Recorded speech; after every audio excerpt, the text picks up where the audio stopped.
जमन बात बसवर का मैं और का करी ए बाबा अजोन कह दिया ना वो अजोर का करी सदियों नहर में होला सुहागतियों नहर में होला कि जमन बात बसवर का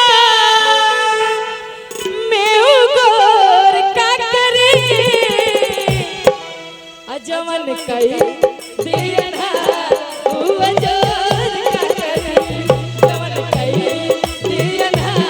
तू अजोर का करी जमन बात बसवर का मैं गोर का करी जमन बात बसवर का मैं गोर का जमन कई दिया तू अजोर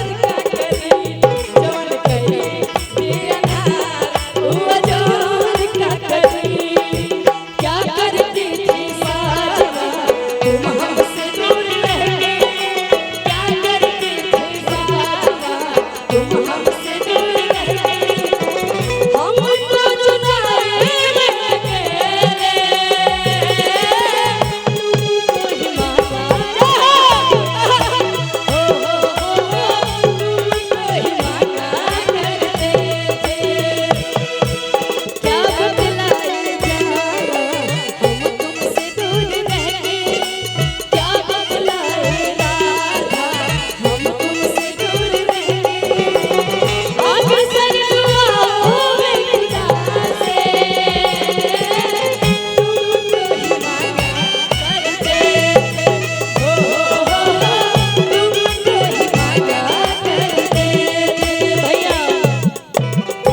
चलिए मैं समराई और गुराई की बात रहला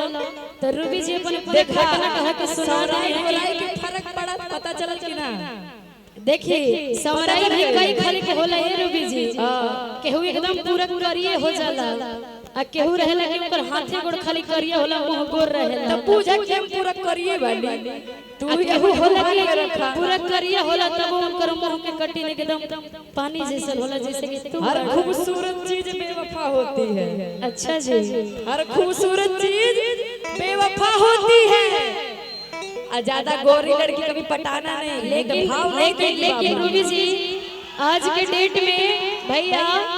आज के डेट में जो दिखता है वही दिखता है खाली अपना गोराई की कोरी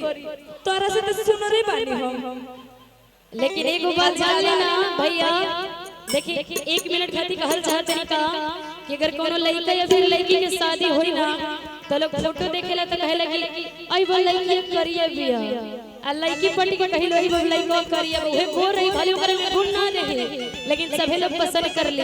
आज के डेट में जो दिखत है वो दिक्कत बाबू। और चलिए भक्ति के माहौल में चलिए कुछ दिन की बाकी खराब हो जाएगी।